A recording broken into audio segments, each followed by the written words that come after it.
Hello, everybody, and welcome to another episode of the Black Spinner Circle. Today we have a very special guest with us.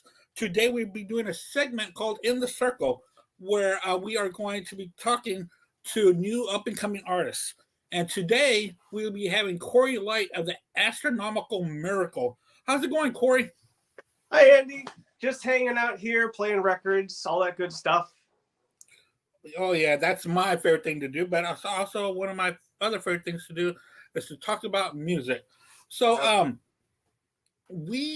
I've been listening to your music online and sharing it with a couple of friends of mine. Um, your type of music is about as psych pop rock. Is that how you would describe it?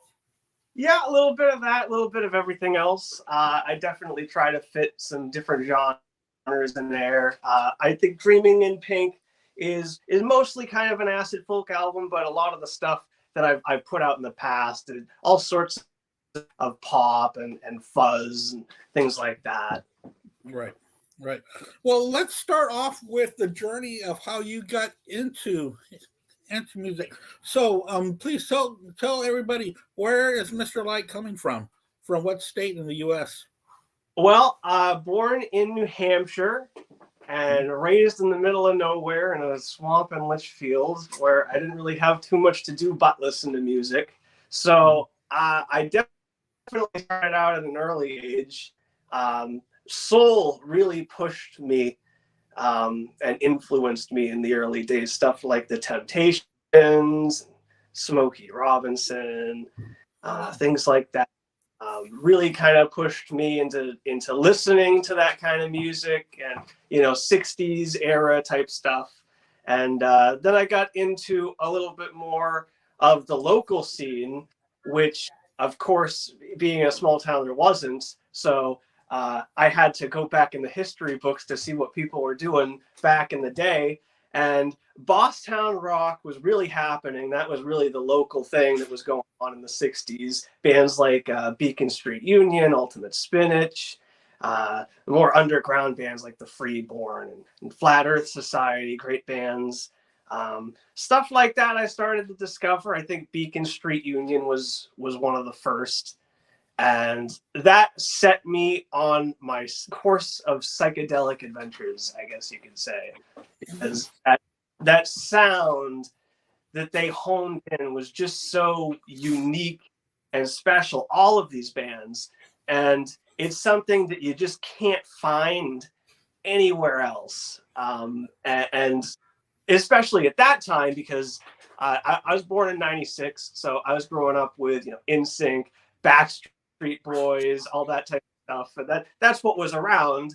And so to put on something like that or the soul stuff, like it was just so different that it really captured the moment and what I was feeling and it turned me on to a lot of things. So that was the start of it for sure. And eventually that kind of went on to me trying to learn a little bit of music, which didn't really get too far. I would dabble in things and kind of play around, but I never really grasped how to play music as much as I grasped how to feel playing music. So I can't read notes. I can't write any music like I could always play it. And I really wish that I could focus my mind on that kind of work, but unfortunately, my brain has not worked like that. So I've discovered different ways of progressing my sounds without necessarily having to do that. So all here is really spontaneous, off the cuff type stuff because I just pick up my guitar or whatever lying around and I just play. I don't have any lyrics in front of me usually. I don't think out of the entire sitting down, I never sat down and wrote like a full song start to finish with notes and all that stuff. I can't do it. So everything is is really in the moment, which I think is something that makes it special in a way. Really capture all of that in different ways. Um, So it kind of sounds because a lot of like it's very organic. The way that you do your recordings and the way you lay down your music. It's what comes to you. And for people that don't know the band, the Astronomical Miracle, it's a one man band. It's only you, Cory. So what are the pros and cons of being a one man band? Let's start off with what's the pro of just laying everything down. You know, every instrument, every sound yourself. right. Well, that's the fun part. Getting it out there to people is definitely more difficult nowadays. Usually, make the stuff. Like I said, I grab a guitar and I just start playing. And if I happen to capture anything good, I set it aside. I listen to it for a little bit, and if it makes the cut, I keep it around. If it doesn't, I throw it in the bin. And so if it's good enough that day, really within an hour, do all the full song, and I just kind of layer it piece by piece. Different sound I think would sound good incorporated into that type of song that I'm creating in that moment.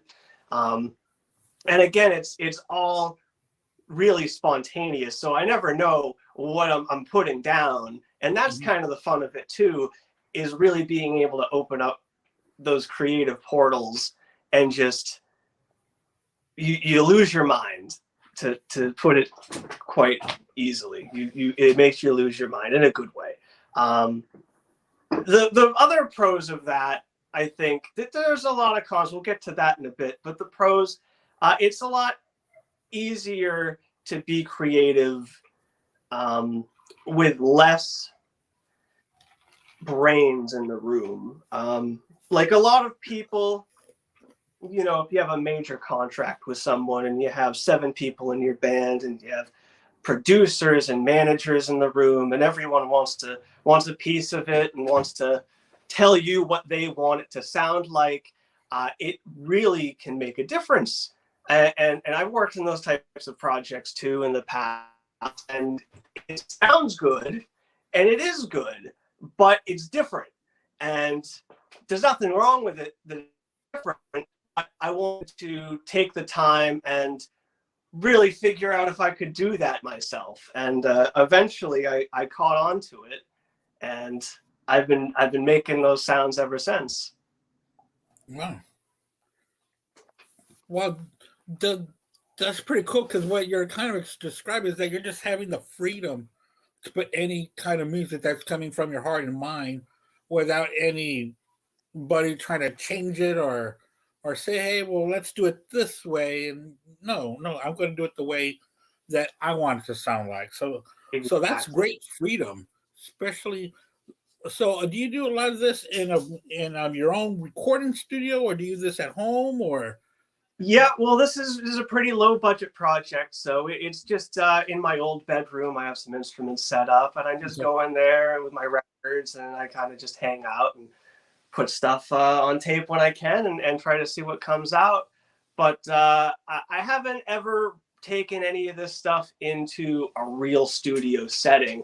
It's just so expensive, really. And I just currently don't have the capacity to make something like that work. Because really, when you get into it, if you wanted to do it all perfectly with groups of people, you get engineers, mixers, masters, whatever you want done on the project, you could get it done. You have it mixed and mastered for vinyl specifically, and then CD and streaming.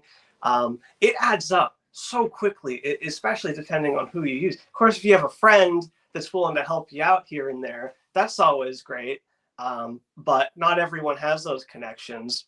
And I don't think that should necessarily limit people in what they create. It would be nice if I had a $100,000 budget to go into a studio for 100 hours and just go crazy.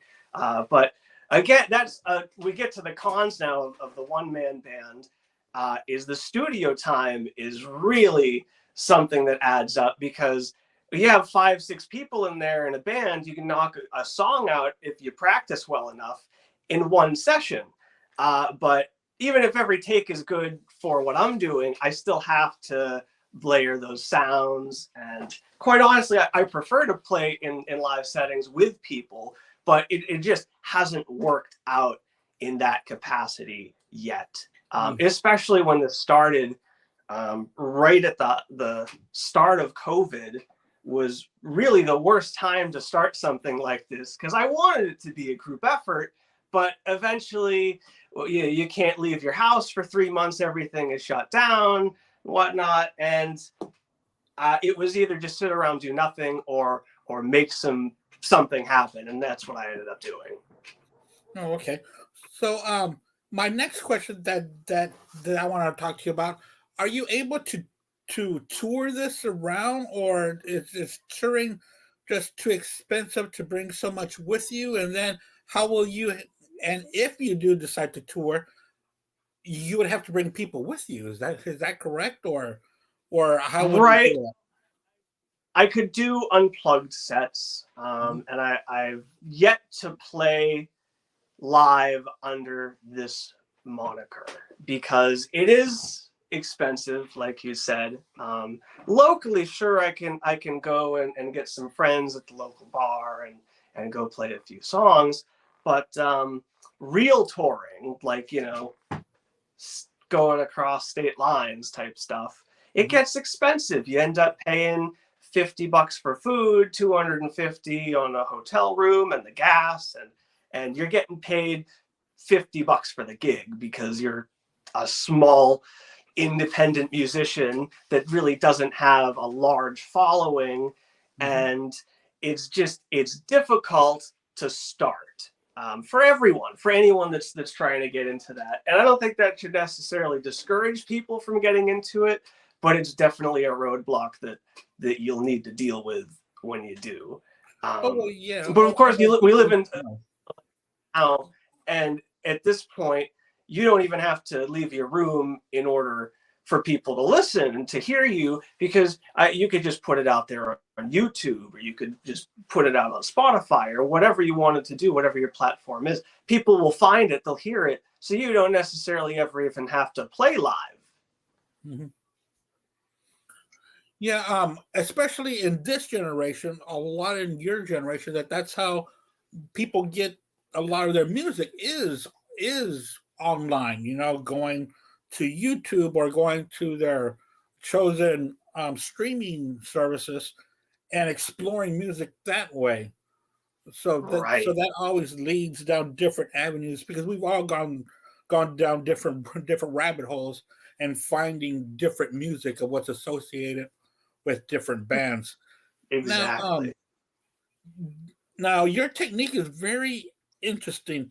Let's have you ever what was the first piece of music you ever bought?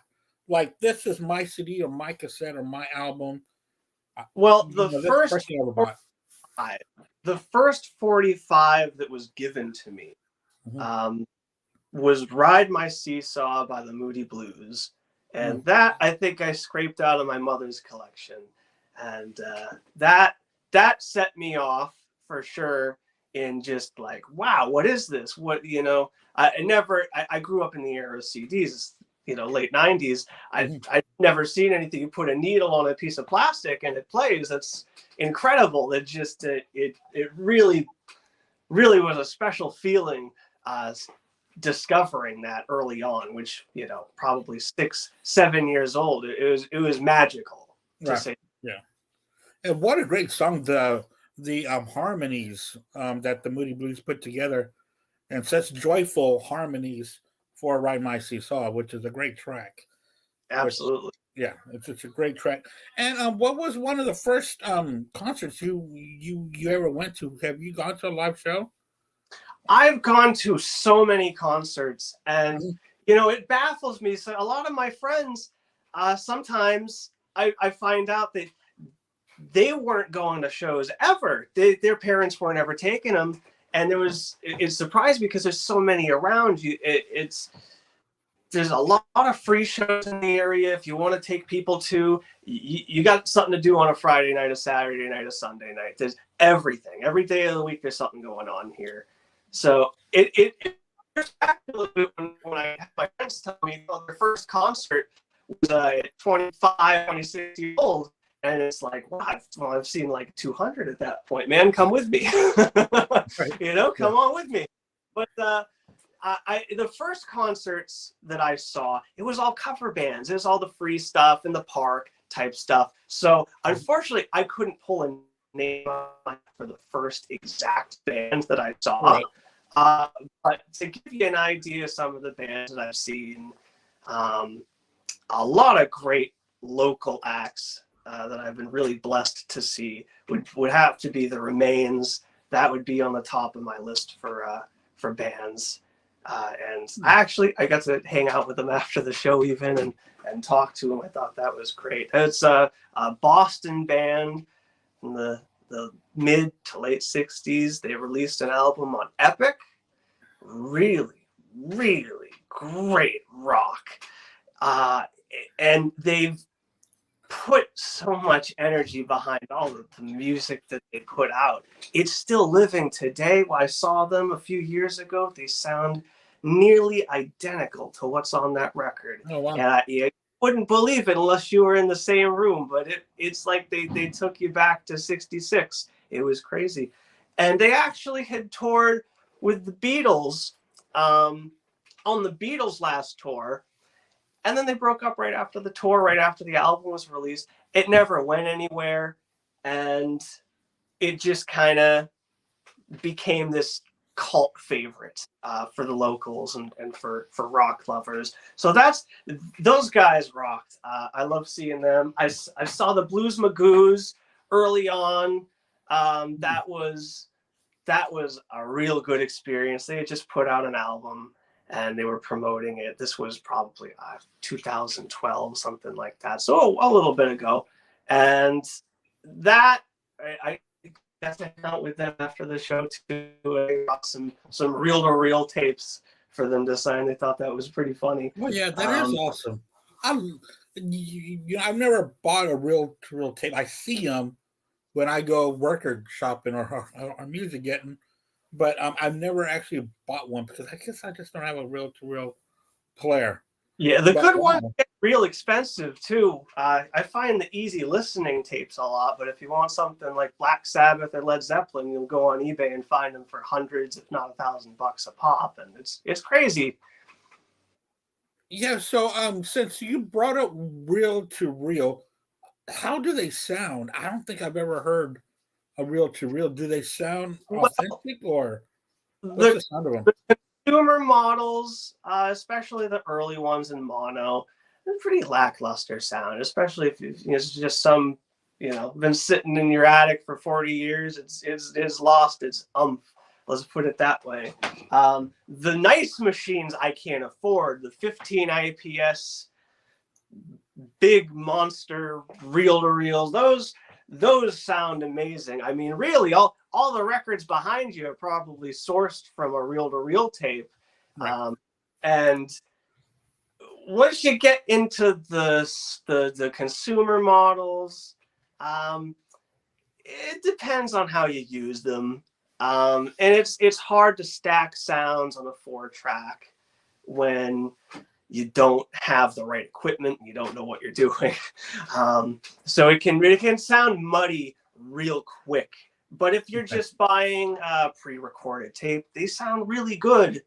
You can get a lot of good quality out of 7.5 IPS tape, or 3 was usually the standard, 3 3/4. Yeah, okay. They're pretty good sound quality. Huh.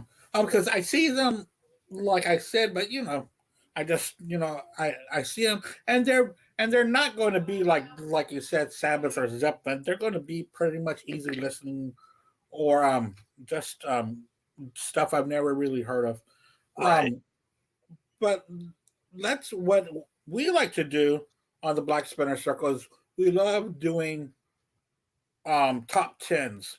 So I asked you, what are your top 10 albums of all time? So let's get at it. What's your top 10 albums, Cory? Well, and I thought of that for a little bit. That's always been a tough question for me. So I brought some examples. Great. I'll let visual learners do beware. There's some good things in here. Great. Left Bank, known for their luscious pop sound, and of course the big hit on here being Pretty Ballerina, Walk Away, Renee, but those pale in comparison once you really sit down, listen to the whole album, and even their second album is arguably tops this one, but this one's a really good one. I'd say this is probably in my top 10 for definitely one of the earlier that I found when I was growing up, obviously, because the 50s 60s pop stations always playing the top 100 hits. That Walk Away Renee is being played like 8 times a day. So eventually just got into my house, and the amazing fuzz on this record, like on a song like Lazy Day, really kicked you in the butt. But there's that. I can't have a top 10 without mentioning this. Of course, anything Syd Barrett I'm interested in. And of course, I like a good amount of the Floyd catalog, but this one is definitely a good one to have in the collection if you're looking for those British freak out sounds. Yeah, exactly. That's also a huge part of my influences growing up. Was the British invasion, things like early Who, Herman's Hermits, just really great hard-hitting sounds from so many of those bands, and man, it turned me on to a lot of great things. I don't think any of the British stuff necessarily made it in here, but a lot of the later British stuff made it in here. Of course, who can have a top 10 without Odyssey and Oracle when you're talking about Psych? It's up there, one of the best. This one, I think, man, I played the groove off of this thing easily. What is that? Because it's Odyssey and Oracle, the Zombies. This is Time of the Season would be their big hit off this one. But again, the whole album really, it really is one of the greatest of all time. And it should be listened to. And the Zombies are touring this year. They're coming out with a new album very soon. Yes, I have a new album out now, and I definitely recommend listening to it. Rod, Colin, gang are on there doing their thing, and it's something that a lot of the bands from that time try to go back to. They want to try to recapture that sound and take you back to that era. But the new Zombies album it's them now is the best way to put it. They're still progressing as musicians, and it shows in that, which is instead of just there's a back road or something and calling it a day, they're still going out there to full touring schedule, United States, United Kingdom, everywhere, and they'll go out, meet the fans, they'll talk with them. I hung out with Colin a few years ago. He's a great guy. They're all great. Any chance you have to see them, I definitely recommend it, because unfortunately, they will not be around forever, unless the name really is true and they outlive us. But to go on to the other sounds that really, really got crazy, the Soft Machine. Now, and I think I'm right on this. Feel free to correct me in the comments, but I believe this was made using, they borrowed Jimi Hendrix and the Experience. They borrowed their equipment, and they made this album, which is the Soft Machine's debut.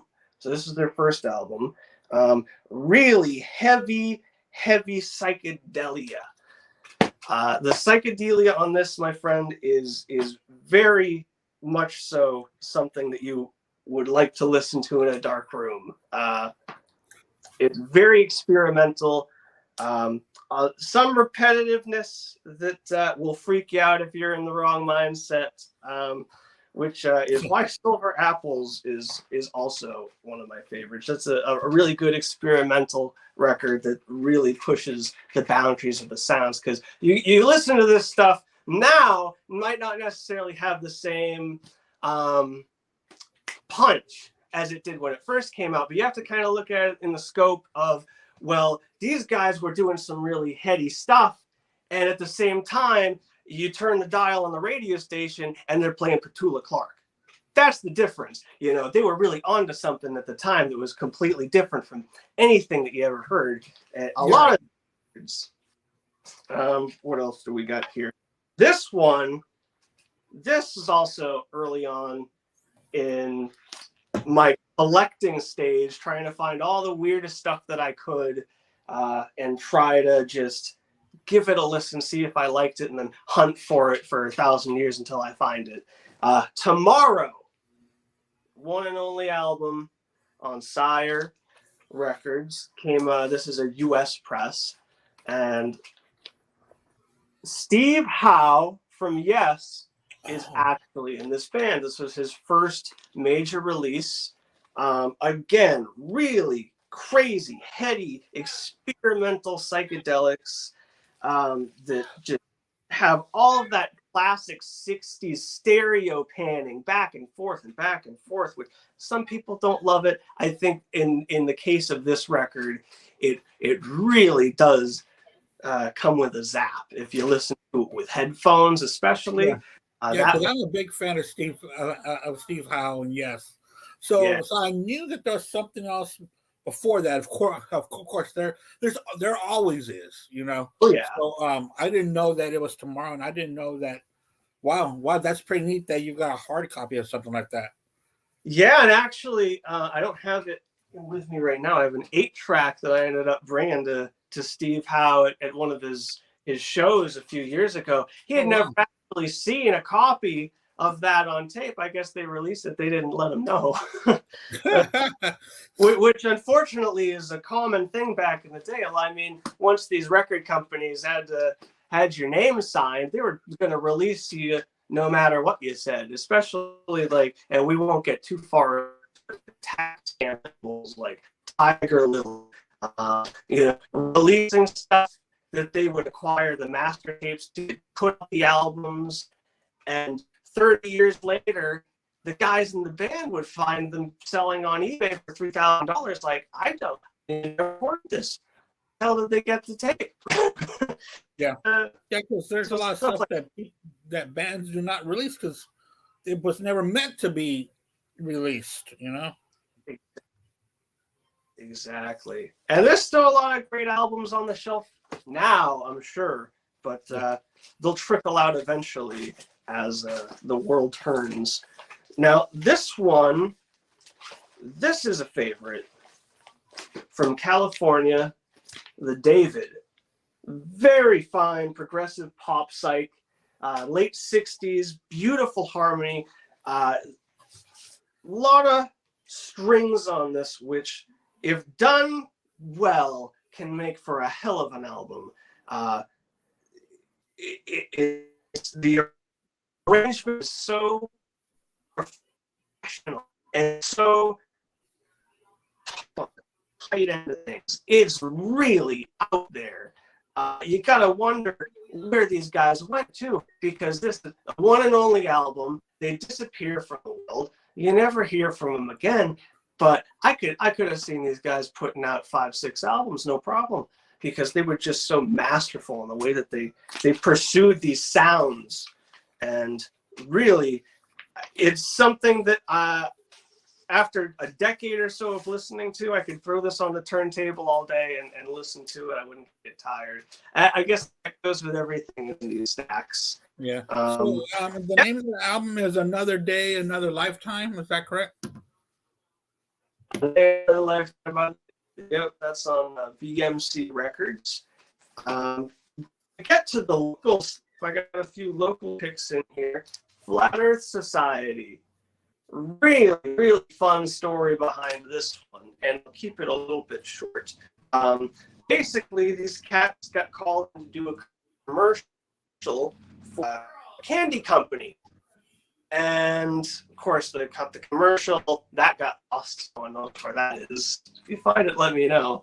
But they had the band record an album to promote the candy bar, and that is Wallyco by the Flat Earth Society out of Massachusetts. Lynn, Mass, recorded in Revere, Mass, Fleetwood Studios, same studios that the Shags used, the famous Shags. And these guys really, really brought some great stuff to the table. Original flavors all across the board. Even in the few covers that they did, they made it their own, which is something that a lot of bands just didn't know how to do. And these guys did it really well. Now, to get this record back in the day would have been a hell of a task for you. These cats, of course, being run by the candy company that had this record pressed, Fleetwood, they weren't really putting these things in stores. This was all mail order. So these dudes were relying on someone to go and buy 6 candy bars, I believe it was, and send in $1.50 to Wallyco Candy. And this record would come through the mail if they did that. If it didn't, no one got the damn thing. And they sat and they sat and they sat. And of course, with coupons comes the expiration date. I think it expired in September of the same year. And so, you know, they threw all the coupons out. The records just sat, and no one can get them now because the promotion expired by that point. And so eventually they all just kind of ended up in storage, and they got junked after a fire. There was a fire at Fleetwood Studios, and the majority of them just got chucked right in the dumpster. So to find one of those today is a bit difficult. So how did you get yours? I mean, did someone have them in a used record store, or? So one of these copies I found at one of the local flea markets. I got up real early for this one, probably, which anyone watching looking to get good deals, if you go to a flea market, you go in there at 2 in the afternoon, you're probably not going to find anything. Because guys like us were there the second they opened, and even earlier than that.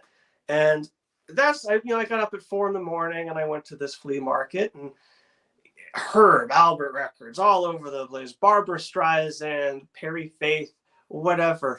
And this thing pops out at me. I couldn't believe it. I almost just died right there on the spot. And, you ask the guy how much he wants for it. He says $1. Give him $1. Don't argue with him. Right. Here's 2. No, don't argue with him. Yeah. And most of these guys, they don't care about records. They don't care about music. So it's really no loss.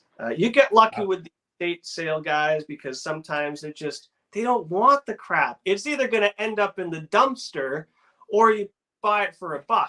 And that's what I did in this case. I was really happy to get that. And I stay in touch with Phil that's on this record. He's a great musician that's still active, still playing shows in the area. And I definitely recommend people check that out. Flat Earth Society is no longer an active band, but this LP is definitely a cult favorite for sure, and one of my top 10s. So that is a local one, as well as listening on Vanguard Records. This one is a crazy one. All kids. That's the real crazy thing about all these records in this pile. They're right out of high school, 16, 17, 18, 19 years old, little kids. And they're making these big sounds. They're making waves. And it shows because 50, 60 years later, we're still listening to these records like they just came out because they're so fresh. And listening is definitely one of those records that it stays fresh. Boston area band. These guys stuck around, only made one album, but individually, they went off and did their own things, and of course started different projects, which couldn't name you off any of that stuff right now. But the highlight on this one, Stoned is probably the best known cut off that one if you're looking to listen. And for the Flat Earth Society LP, I'd say the best one on that for me definitely would have to be 4 and 20 Miles. That one, they're all good, but that one just a little bit above the rest. I think that's the one that I just stand by, and so really, yeah, that's what I'm looking for, is something by them, but it's odd that I'm not finding anything on them, because I was able to download a couple of the others that you had mentioned, like the Remains 1966 and the stuff like that I want to listen to as well, because that's how we learn, is more and more music. So I was looking for the Flat Earth Society to pull something up, but I'm gonna have to do a little bit more digging.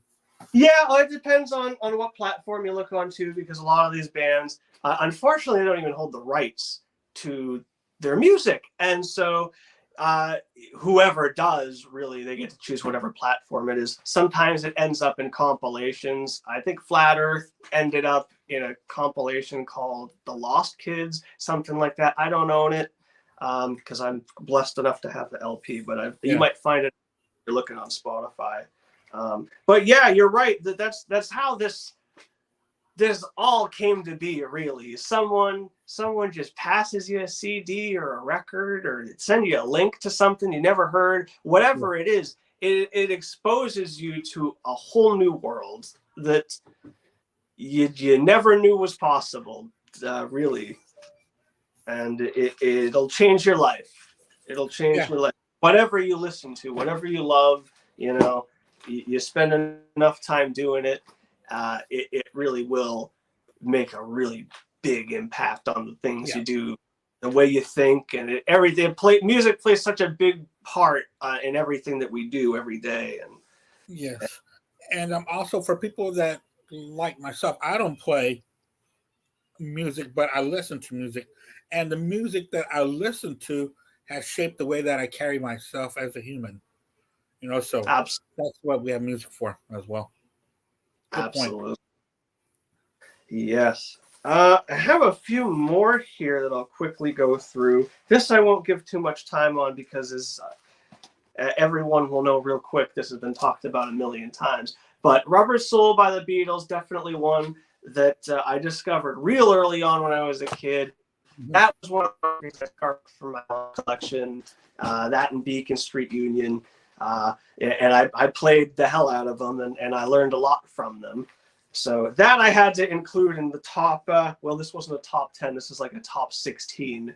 I have a hard time trying to. It's like trying to pick your favorite kids. Which one of these is worth the top 10 rank? Well, I've picked 16 now that I think. Oh yeah, that's fine. It's whatever albums that pretty much shaped your musical taste.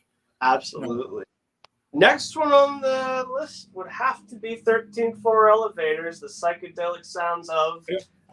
Anyone that knows that it's a hell of a record. There's not a lot that you can say about it to those people that know what it is, but to the people that are unfamiliar with the Elevators, man, it's a trip all in itself. They're such a unique band with a unique sound. Now, of course, you listen to the other bands on the same label, they're kind of playing off of each other, like Golden Dawn and Red Crayola. If I put you in a room with a blindfold and I played you these records for the first time, you might mix them up. But this one was really where it was at.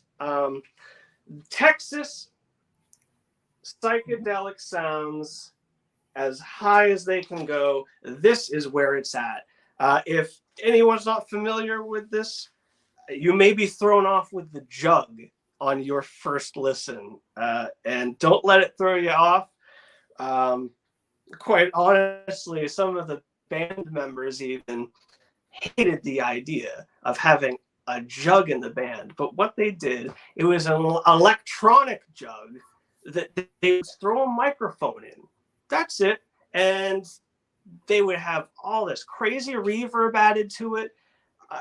And man, they really brought down the house with these sounds. Like I was saying earlier, you got to compare this to what else was playing at the time on the radio, especially in Texas.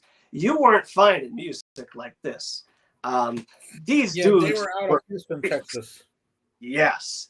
And a lot of people really did not like what they were doing. And to put a long story short, the band got into trouble with drugs, and it really affected the band and the lives of the people in the band.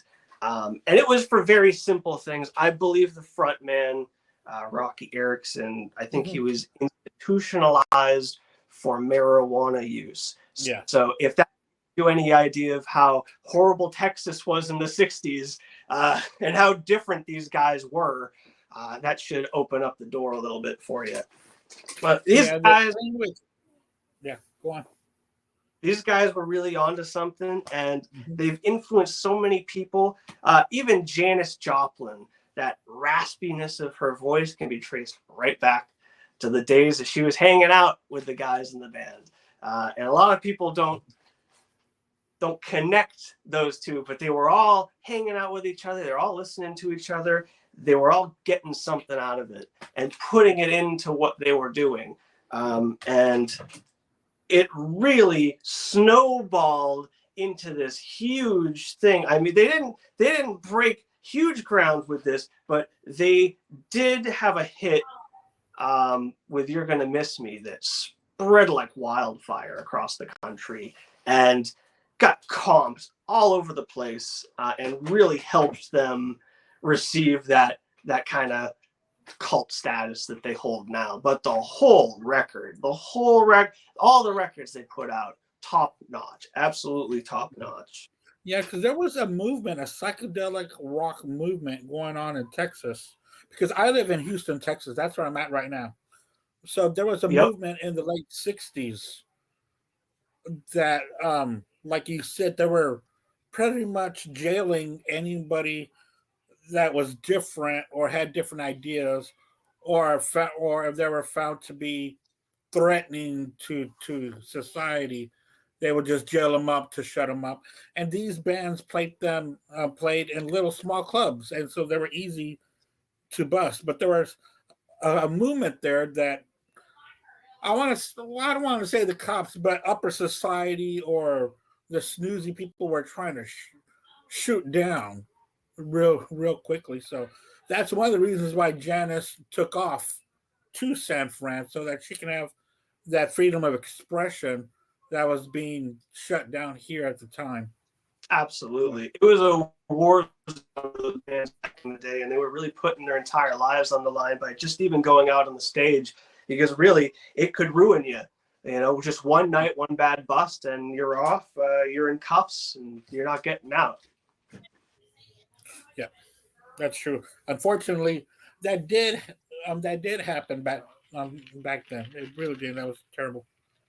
Hopefully, it's a little bit better over there for you now. Oh yeah, it is. It is. Yeah, it is. Believe me, it's fine. No, I think that's the only Texas record that made it in the bunch. But of course, there's so many Texas bands that I could tell you about that are really close to my heart. Stuff like Bubble Puppy is on the same label.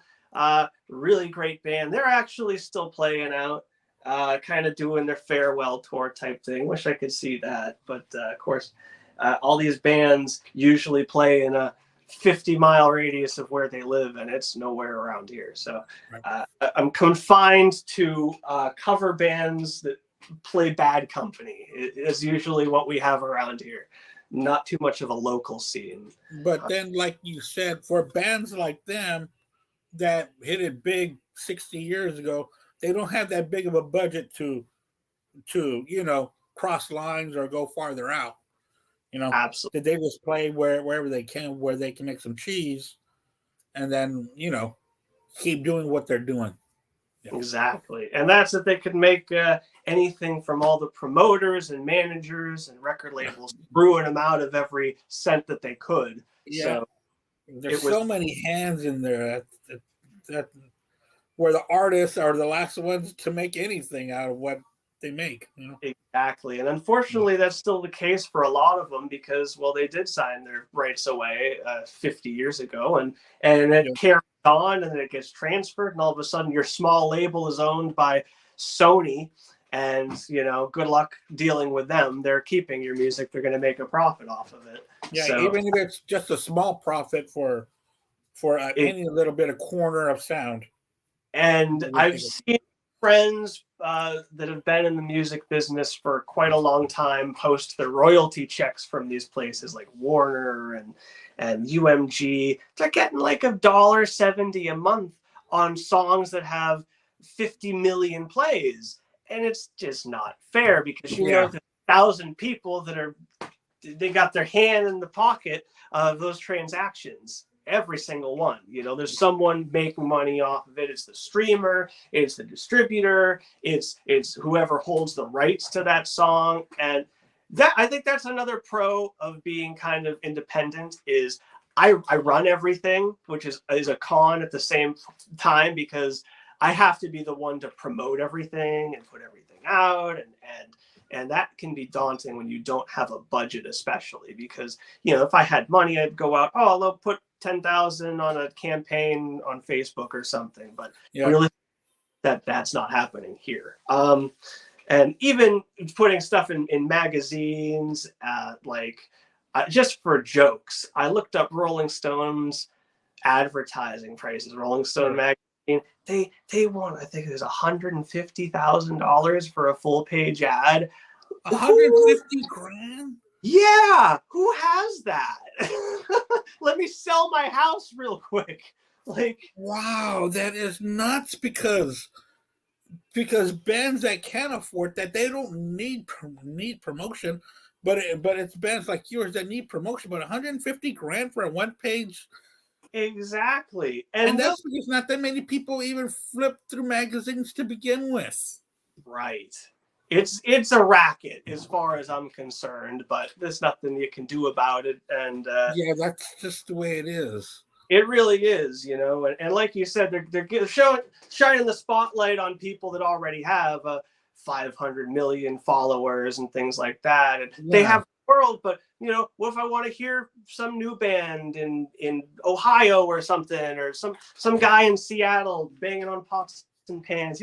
Whatever it is, like, get out there. Someone's doing something that they love, and they're having a good time doing it, and it sounds good, and you like it. Why not show the world? Why does it have to be confined to such a small? It's like a small club you're not invited to. You'll never get an invite, and it's daunting to say the least. Because even the small magazines are charging a fortune to, and I won't name names, but it's expensive to advertise anywhere at this point in the game.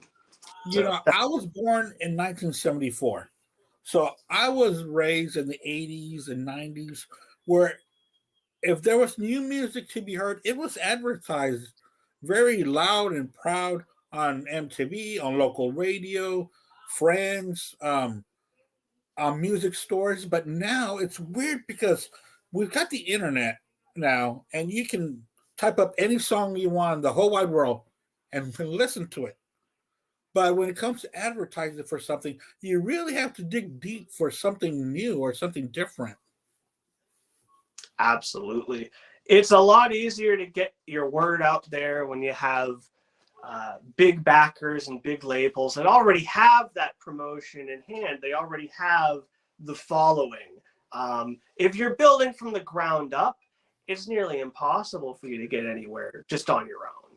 And you can get places, you get people to listen, but you're never going to get those big numbers, because it's just so tough.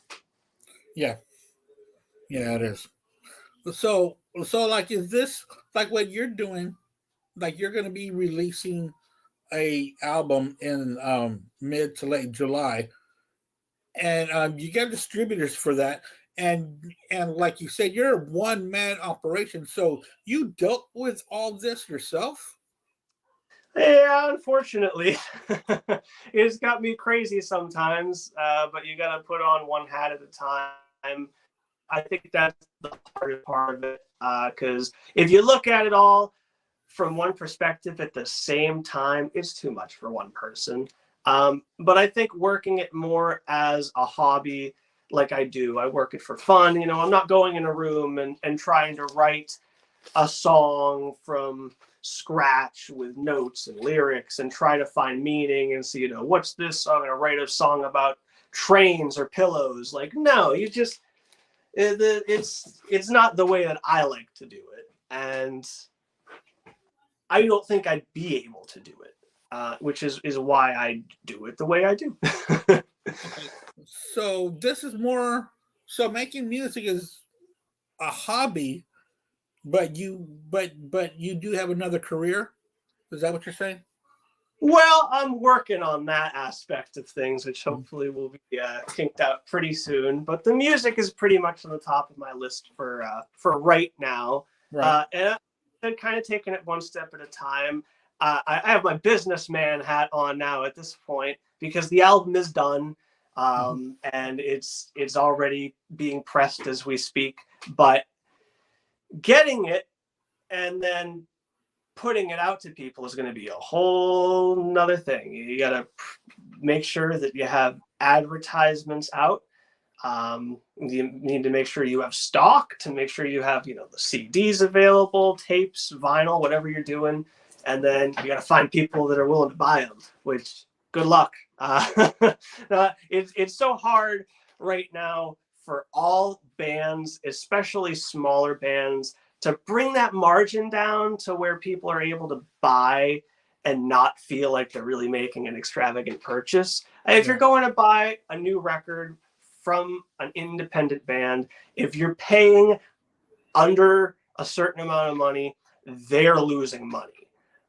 Because it's expensive to get records pressed. You're going to pay, if you have only 100 records pressed, you're going to pay $15, $16 per record. So you have to charge $20 or $25. And then it becomes this thing of like, well, when we were younger, we could just go out to Salvation Army, spend a dollar on a Doors album or something and call it a day. But now, if you want a new release, if you want to go out and find something, you better put $40 aside for it if it's a limited release. And God help you if it's colored vinyl or it has a gatefold, you might be paying more for that. And it's not necessarily because the musicians want to scalp you.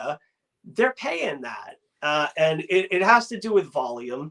If you're UMG or Sony and you can afford to have 10,000 or 100,000 units made, you bring that price down really quickly.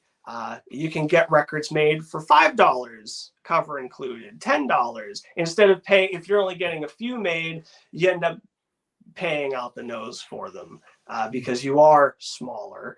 And it is a large process to kind of get, unless you can go with lathe cut records, which is fairly straightforward. You put it on a machine, needle comes down, cuts the sound, there it is for you. You can listen to it. But if you want records pressed, there's a lot of stages you have to go through to get that. And it's very expensive to have those stages, so you pay for them. But what you don't pay for is the record itself, usually. It's the processes that you're paying for. Because if you look, depending on the price sheets and where you get them, you're really only paying like 25 cents, 30 cents a record. But all the processes that lead up to it, they're charging you $150, $200 for this step, $300 for this step, another additional $700 for the covers. It depends on where you go. There's a lot of different places that you can have stuff made, and it makes it a bit more difficult when you're smaller to kind of get that to people for an affordable price, and that also affects who's able to listen to it, who's able to hear it. Which I have my records up there for free. People can listen to without paying for it. But if they want to own it, unfortunately, they'll have to find someone that has it. And the way that I found you on Facebook is that you had mentioned that you struck a deal with Rough Trade that they were going to carry this album. How did since you're talking about having your business hat on, Rough Trade is a major store, a major music store. How did you swing that? I asked myself that same question, but really, I just went for it. I got in touch with the people there, and I showed them what I had to offer, and they were gracious enough to give it a listen and put it out for me. So I ended up going to New York soon after that and signed some things and got my record in there, and it's on their website now, and it's in their store, the flagship new store. So it's a pretty good feeling to have that. And other deals with other stores. Of course, if I can get it in the local stores, that's just as important as Yeah, of getting it in course. the big cities like that, because a lot of people, all they have is their local record store, that they're not able to go out to the big cities. And so I kind of make sure that a lot of the stores here are going to be carrying it, That's great. for Yeah, sure. you see, what had caught my eye was that I've been to Rough Trade. I know that I live in Houston, Texas, but I've been to the Rough Trade in New York City, the one that is next to Radio City Music Hall. I don't know if Yep. that's the one you're talking about, Yep. across from NBC Studios and that corner there. And every time I go on vacation, I buy records. And when I was there, I found some psych rock that I've been enjoying. I I enjoyed the OCs very much. Yes. Pretty good. So yeah, so I grabbed like 3 albums of theirs that were a good price there at that Rough Trade that you're talking about. So that's what caught my eye. I was like, well, I've been to that store, and then when I started talking to you more, and then you graciously agreed to be on the show, and which I really thank you, because this has been a wonderful interview. Yeah, Myself, and absolutely. also the viewers have learned a lot of what it takes to be a independent musician and get the final product out for their listeners and fans. So thank you for Absolutely. that. Yeah, no problem. All right. So what's in the future for you after this album comes out? Um, what's in the future for Mr. Cory Light? Well, I never quite know because I never planned. This album wasn't planned; it just came to be. As far as I was concerned, the last album that I did was probably just going to be the last one for a while, and then you sit around and you start recording, and things start popping up, and it's like, well, I'm not just going to throw this out. I got to do something with it, and so that's how this was born. You just you get some creative juices flowing, and you capture the moment, which is the hardest part sometimes. Sometimes you get into it and you realize, oh well, I never actually had anything rolling. So, you know, that thing that just happened, which I'd say is a pretty big con of doing things spontaneously like that, because I can't really go back and perfect everything the way that I want to. And if it happens the way that it happens, then it's set like that in stone for the rest of the recording, unless I want to go back and retrack it, which if I do that, usually I just end up scrapping the whole thing Just altogether. scratch them. Yeah.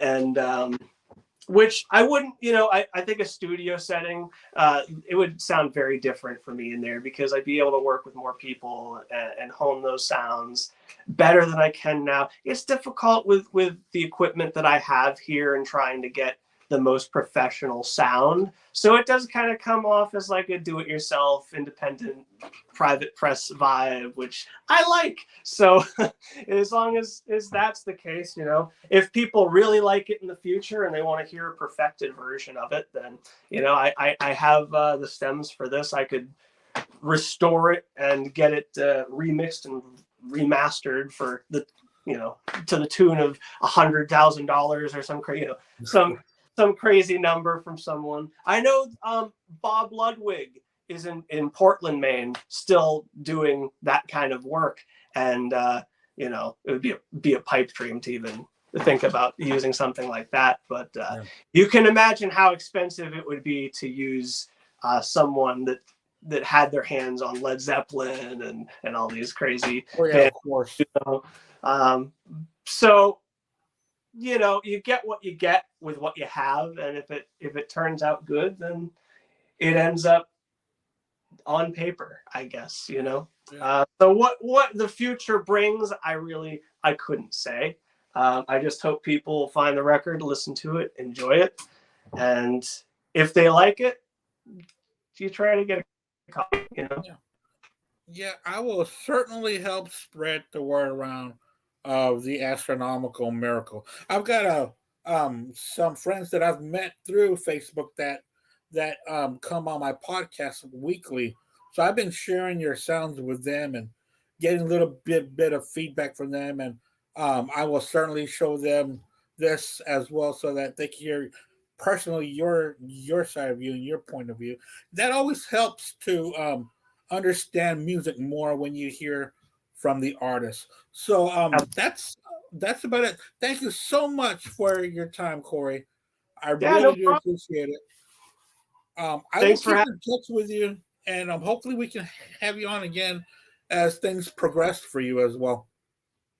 Absolutely. I always have more favorites that I can dig up. There's all sorts of crazy albums that's all I do. The second I get off of here, I'm sure I'll be listening to, whatever the heck comes to mind and just chilling out. And that's what it's all about, right? It's the whole black spinner philosophy, right? Oh Just yeah, chill out and listen to records, right?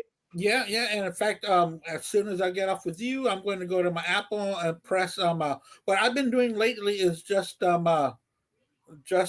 pressing random, and whatever comes up I pull, and I listen to the whole thing instead of just the song. I press pause, then I pull either the cassette, CD, or album, and I will hear it just so that I can get the whole effect of it. So That's a good. thank you so much, Cory. Thank you, everyone, because I've been seeing that there's been viewers coming in and out. So thank you so much for that, and I will post this up there, and I will send you a copy of this as well, Mister Light, and you can share it with your friends and your fans so they can learn more about Mister Cory Light. Thank you so much, and you take care of yourself, Cory. Thank you. Good to see you. Thanks for having me. Yeah, and also I do weekly shows, so I'll be in contact with you just in case if you want to join us for different topics that we do. Yeah, keep me in the loop. Oh yeah, I sure will, man. You take care. Take it easy. Thanks for having me. You're very welcome, sir.